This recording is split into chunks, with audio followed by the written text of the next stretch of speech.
Hello, psychology students at the University of the People. I'm Instructor Anderson. Welcome to the class. I hope that you are excited. This is going to be probably my favorite class. Number one is because I have a master's in psychology with a specialization to teach this course. So it's naturally to be excited about the world of psychology. And in psychology really encompasses many things, right? So, general psychology is really a foundational piece to various ways and avenues to your next steps in learning.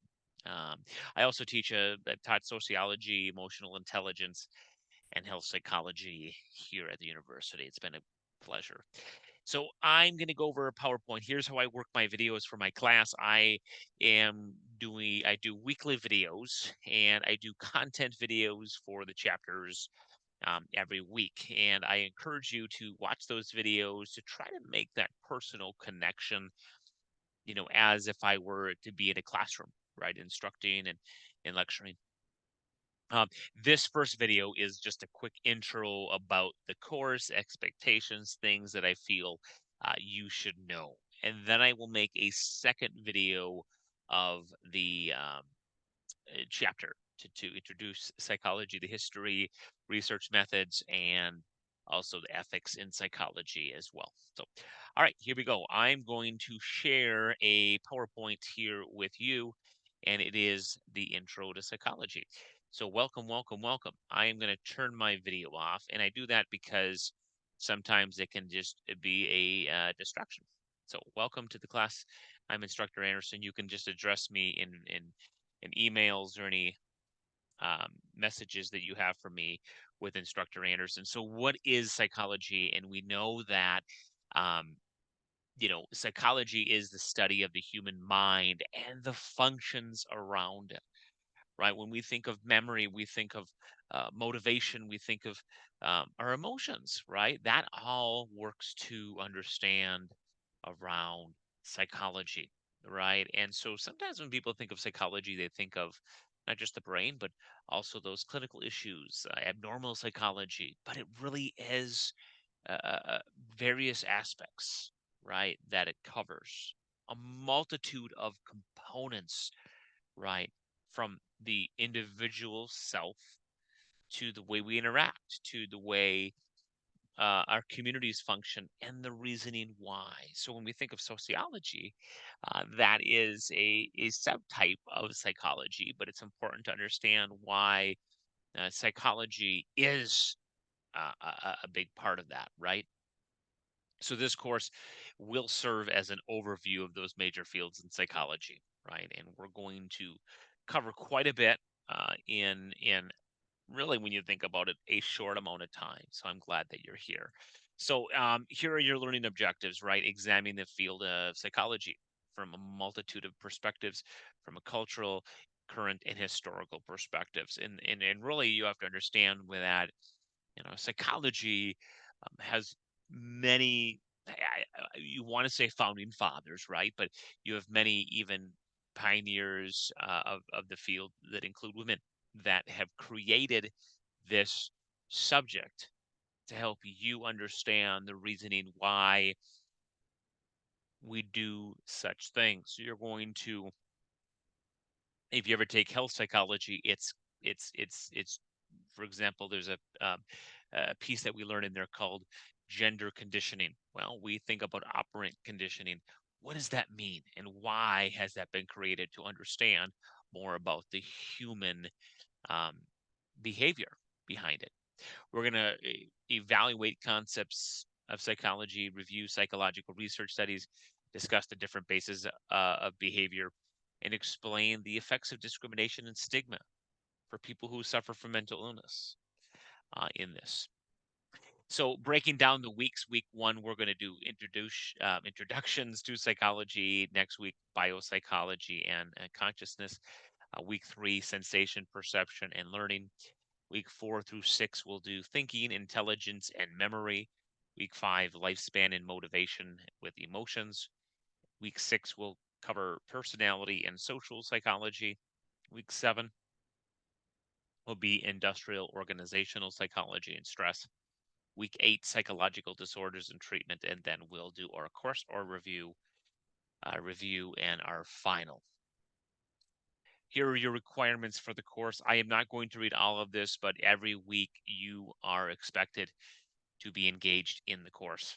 And some of this will require you to be involved in a discussion assignment. You are required to develop and post not only a discussion post, but a response to others. So, in addition, with I just said about putting that response out to the initial question of the discussion, responding to 3 of your peers as well, and that is something you'll be graded on in the course. Okay, and so really, if you fail right here, if you fail to participate, that could automatically drop you from the course. So please participate. The written assignments and assessment forms. Some units in this course require you to complete a written assignment.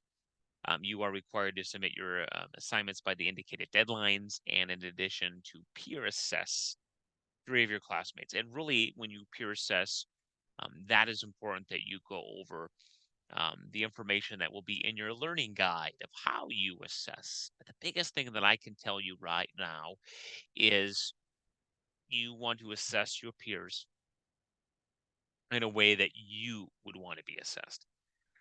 It's easy just to assess them and saying, "Good job, you did wonderful." What does that mean? When I respond to your learning journals, I'm going to say things that I enjoy, that I see the growth in your work, but also things that maybe I want you to um, respond to in a better way next time, or something to build off of, grow from in that next assignment.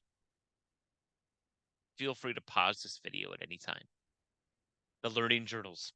I will be choosing specific assignments, topics, relevant questions weekly for you to complete, right? The learning journals are where the rubber meets the road, where you get to work in the understanding of your reading of those assignments, but then putting it into your own words. That is key in understanding psychology specific to this topic, this class. And you and I will be the only ones that will see the learning journal. So here are your course requirements. There'll be quizzes. There'll be in a final exam, and of course I will go over that at the end. Um, Course forum is a place to raise issues and questions related to this course. I look through that. I will respond based on whether I think I should respond or not. Um, it's important. Excuse me. It is not required to participate in the course forum, but it's also a space for you to think of as like a kind of a lounge, right? If there's a topic in the lounge, you respond to that and have professional conversations.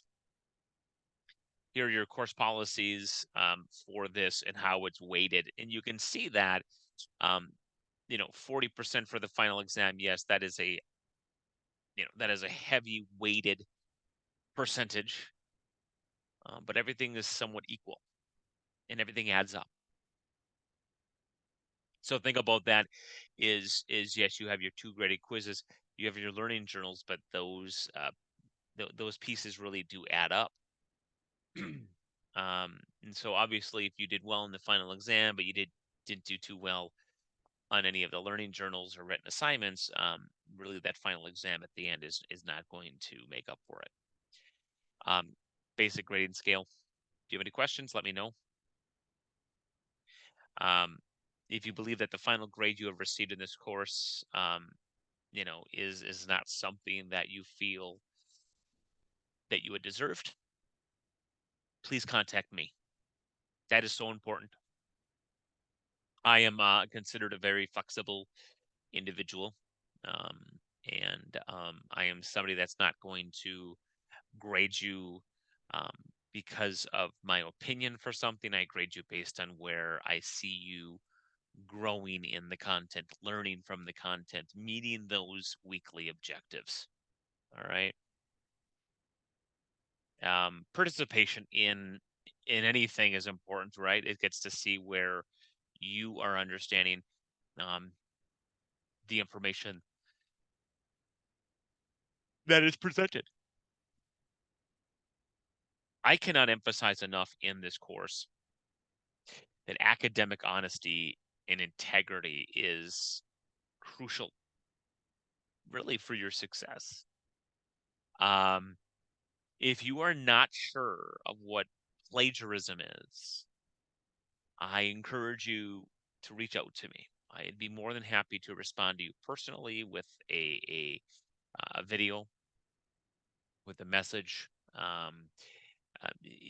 If you're not sure of how to cite things properly, I will go over that stuff. But it is also your job as a student in higher education to know how to do that. And this is a wonderful resource right here. Okay, this will help you work in the APA. Anything in psychology is going to use the American Psychological Association guidelines, APA 7, and it is going to tell you and work with you and guide you in how to write in the most scholarly, professional way. Um, I am pretty lenient. I am pretty lenient on spelling and grammar and punctuation overall. I look at the content. I look at the way of how you are putting things into your own words. That is important to me. That is huge. All right. Um, my biggest thing is if you plagiarize, I will eventually find out, and that could absolutely um, dismiss you from the university. And it does not look good on your record. It is not good for any way of developing your learning path. All right. And please read all that information as well. All right. So really, we're going to say this. The way to get started is to quit talking and begin doing. I kind of like that quote. It's kind of funny. I'm talking through the video, but let's get to work. So what I'm going to do right now is I'm going to have you stop the video. This video is going to stop, and I'm going to have a second separate video that is going to go over week 1 material. All right.